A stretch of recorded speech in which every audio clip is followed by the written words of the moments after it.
थोड़ी देर बाद ही हमारी हीरोइन और हीरो दोनों वहां पर उस जगह पहुंच चुके थे। तो हमारे उन कहती है वाओ ये कितना ब्यूटीफुल है ना। वो कहती है ये जगह कौन सी है। तो ड्यूक कहता है लेक वेलपीड।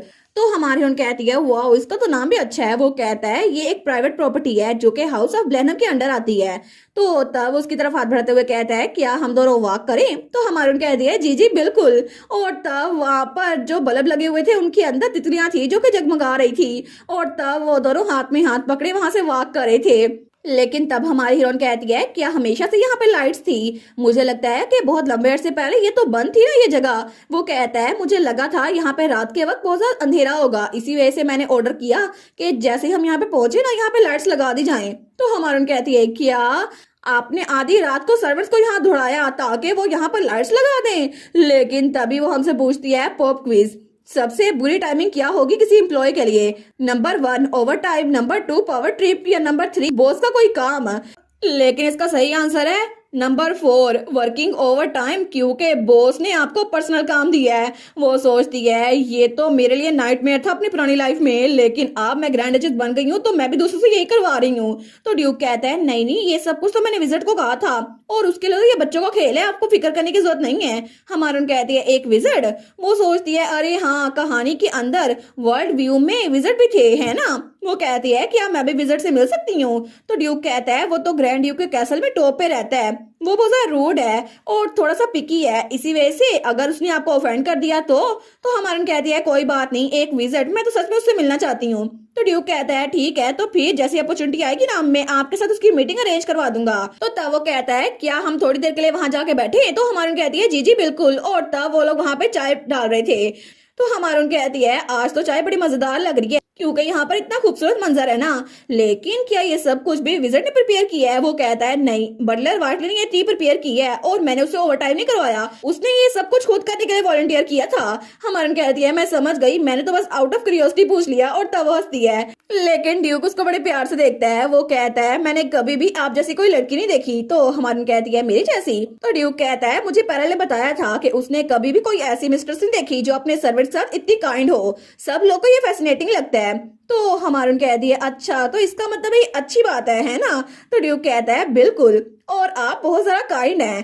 तो हमारी वो थोड़ा ब्लश करी थी। वो सोचती है आखिर ये आदमी आज इतना स्ट्रेट फॉरवर्ड क्यों हो रहा है। लेकिन तब वो चाय पीने लगती है तो तभी उसके हाथ से कप नीचे गिरने लगता है। वो सोचती है मुझे तो खुद नहीं पता मुझे कैसे रिएक्ट करना है। लेकिन तभी उसके हाथ से वो कप वो नीचे गिर गया था और चाय उसके हाथ पे गिरी थी। वो कहती है ओ नो। तो ड्यूक कहता है ग्रैंड डचेस आप ठीक तो है ना आपका हाथ जल गया है। तो हमारन कहती है मैं तो बिल्कुल ठीक हूँ चाय तो बिल्कुल ठंडी हो चुकी थी। वो कहता है मुझे बस 1 मिनट दें अपना हाथ इधर करें मैं इसको साफ कर देता हूँ।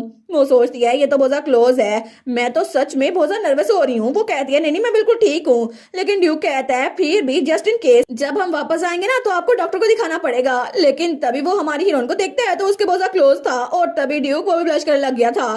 तो हमारी हीरोइन उसको देखती है और ड्यूक वो भी उसको देखता है और दोनों की नजरें टकराती हैं। लेकिन तभी ड्यूक वो थोड़ा आगे होता है तो हमारी हीरोइन वो भी अपनी आंखें बंद कर लेती है। लेकिन वो सोचती है क्या ये होने वाला है। लेकिन तभी वो थोड़ा पीछे होती है कहती है मैं बिल्कुल ठीक हूँ। तो ड्यूक कहता है क्या।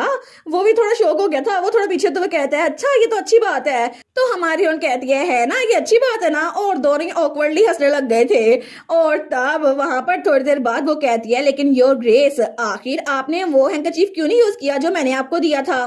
क्या आपको मेरा गिफ्ट पसंद नहीं आया था। तो ड्यूक कहता है नहीं नहीं ऐसी बात नहीं है असल में वो तो मैंने संभाल के रखा हुआ है और उसकी जेब में हमारी हीरोइन का हैंकरचीफ भी था। वो कहता है देखें ये ले। तो हमारे कहती है आपके पास 2 हैंकरचीफ हैं। वो कहता है असल में आपने जो हैंकरचीफ दिया था ना वो तो बहुत ज्यादा प्रीशियस था। हमारे कहती है क्या। वो कहता है मैं इसको गंदा नहीं होने दे सकता ना आफ्टर ऑल और वैसे भी अगर मैं इसको रोज इस्तेमाल करता रहा तो ये गंदा हो जाएगा और इसीलिए मैं तो चाहता हूँ इसको हमेशा अपने पास रखूं। तो हमारी हीरोइन तो हंसने लग जाती है। वो कहती है आखिर इसका क्या मतलब हुआ। तो ड्यूक भी इसको बड़े प्यार से देख रहा था। वो भी हंसते हुए कहता है बस इसको यही समझ ले। और तब वो भी ब्लश करा था। तो हमारी हीरोइन वो स्माइल करते हुए सोचती है सडनली मुझे अभी महसूस हुआ कि ग्रैंड ड्यूक बहुत अच्छे इंसान है। लेकिन अगर ये असल एनेट होती ना तो शायद पूरी जिंदगी उसको ये बात पता ना चलती कि ग्रैंड ड्यूक ऑफ ब्लेनहम वो इतने अच्छे इंसान है और उनके इर्द गिर्द इतनी जेंटल वार्मथ महसूस होती है। और तब उनकी डेट खत्म हो चुकी थी, लेकिन तब अगले दोपहर को हमारी हीरोइन बच्चों को वहां पर लेकर आई थी। तो बच्चे तो लेक को देखकर बड़े खुश थे। तो तब हमारी हीरोइन वहां पर बैठी हुई थी। वो सोचती है मैं खुश हूँ कि बच्चों को ये जगह पसंद आई, लेकिन तभी वो सोचती है कल जब हम दोबारा से वॉक कर रहे थे तो मैंने ग्रैंड ड्यूक से पूछा था your grace by any chance मैं ऑर्फनेज के बच्चों को यहाँ पे लेके आ सकती हूँ? ये अच्छा होगा कि उनको खेलने के लिए कोई जगह मिले। तो ड्यूक कहते हैं ऑफ कोर्स आपको ऐसी चीजें मुझसे पूछने की जरूरत नहीं है, आपके पास पूरी अथॉरिटी है। तो हमारे सोचती है वो तो ऐसी ग्रैंड जिसके लिए भी कंसिडरेट हो रहा है जिसको वो 1 साल में डाइवोर्स देने वाला है। मुझे तो लगता है कि जब ये कॉन्ट्रैक्ट खत्म होगा ना तो मुझे बहुत सा पछतावा होने वाला है। लेकिन तभी एक बच्ची उसके पास आती है और उसका हाथ पकड़ लेती है। वो सोचती है हैं ये क्या हुआ, किसी ने मेरे फिंगर में कुछ डाला? तो वो बच्ची एक फूल बना के लेके आई थी और उसने उसके फिंगर में डाल दिया था। तो बच्ची कहती है ये एक रिंग है। तो हमारे कहती है ओ माई ये तो बहुत ब्यूटीफुल है, थैंक यू।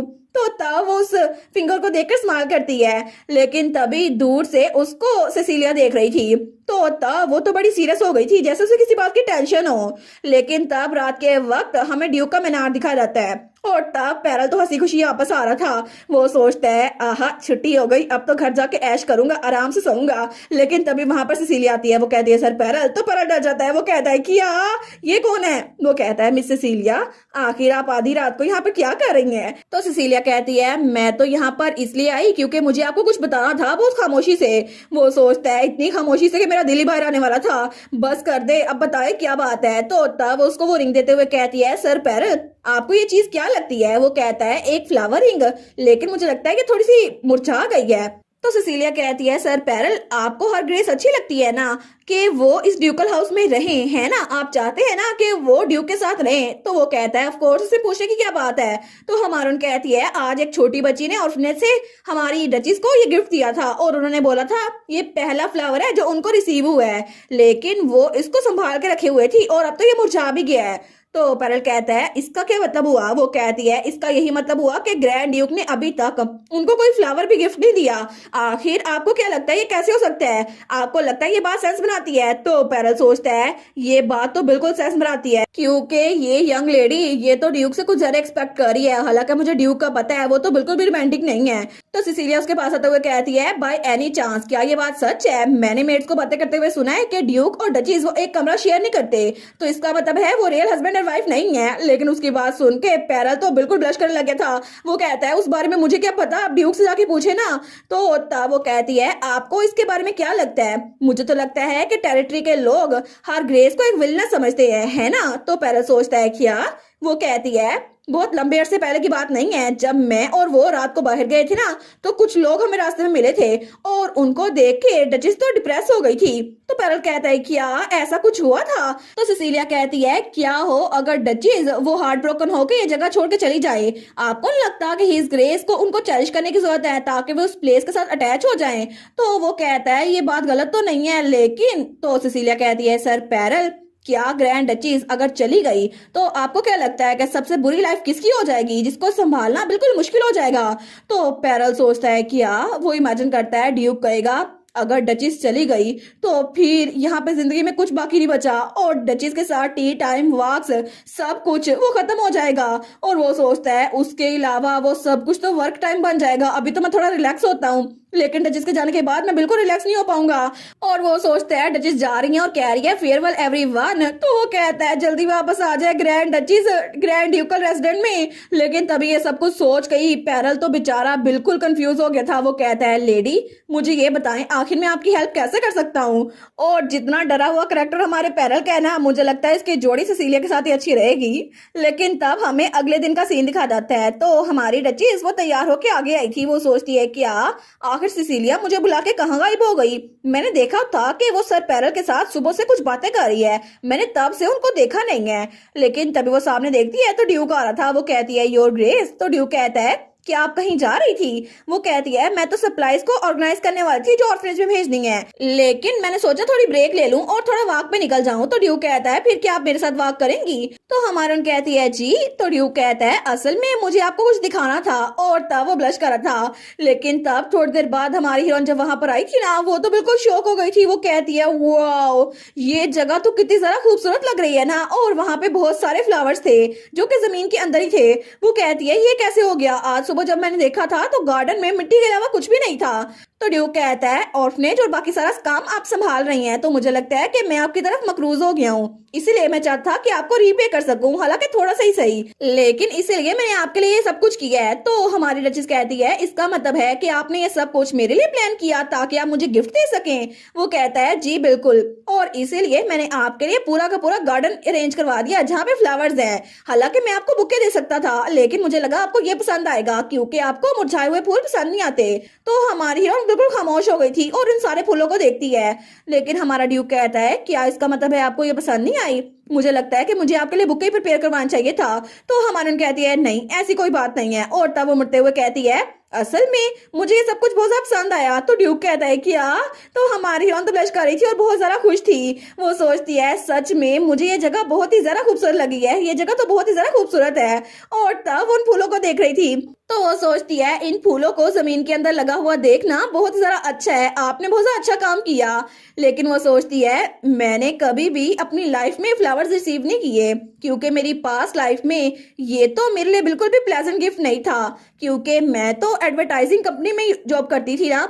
लेकिन जब भी कोई इवेंट होता था तो उसके बाद सारे के सारे फ्लावर्स वो ऐसे ही पड़े होते थे जैसे कोई चीज स्पेशल नहीं है। लेकिन अब इन सारे फ्लावर्स को इस गार्डन में देखना बहुत ज्यादा अच्छा लग रहा है क्योंकि इनको देखकर लगता है कि कोई मुझे स्पेशल समझता है। तो तब वो ड्यूक का कंधा पकड़ते हुए कहती है मुझे सच में बहुत ज्यादा अच्छा लगा आपका gift, thank you so much your grace. तो ड्यूक भी खुश हो गया था। वो कहता है मुझे बहुत ज्यादा खुशी हुई कि आपको ये पसंद आया। और तब हमारी हीरोइन उसको गले लगाती है। तो ड्यूक सोचता है मुझे बहुत ज्यादा खुशी हो रही है कि मैंने पैरल और उस मेड की बात सुन ली थी, लेकिन अच्छी बात है ना। और तब हमें सुबह का वक्त दिखा जाता है। तो पैरल कहता है असल में बात यह है योर ग्रेस के इस स्टेट के लोगों ने उनको मार्कस फ्रेज की बेटी होने की वजह से बहुत ज्यादा बुरी तरह से ट्रीट किया, बिल्कुल कोल्डली। तो ड्यूक कहता है कोल्डली? वो कहता है जी योर ग्रेस, वो तो बहुत दिनों से डिप्रेस नजर आ रही थी। तो ड्यूक सोचता है उन्होंने कभी भी मेरे सामने ये फेस शो तो नहीं किया। लेकिन तब वो कहता है पैरल मेरी बात मानो और 3 घंटों के अंदर अंदर पूरे के पूरे गार्डन को फ्लावर से भर दो। वो कहता है क्या? लेकिन ड्यूक प्रेजेंट में सोचता है मुझे लगता है कि मुझे पैरल का मुंह बंद ही रखवाना चाहिए क्योंकि हर ग्रेस को ये सुनकर बड़ा बुरा लगेगा अगर उनको पता चल गया मैंने पैरल से काम करवाया है।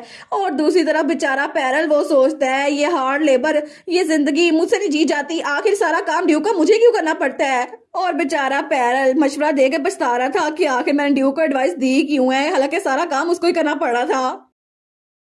और इसी के साथ ये वाला पार्ट यहीं पर ख़त्म। तो आप लोग बताइएगा आप लोग को ये पार्ट कैसा लगा, और वीडियो को लाइक और चैनल को सब्सक्राइब लाजमी कीजिएगा। बाकी वीडियोस का लिंक भी स्क्रीन पर नज़र आ रहा होगा तो काइंडली उनको भी चेकआउट कर लें। और thank you so much for watching my videos. Stay safe, bye bye.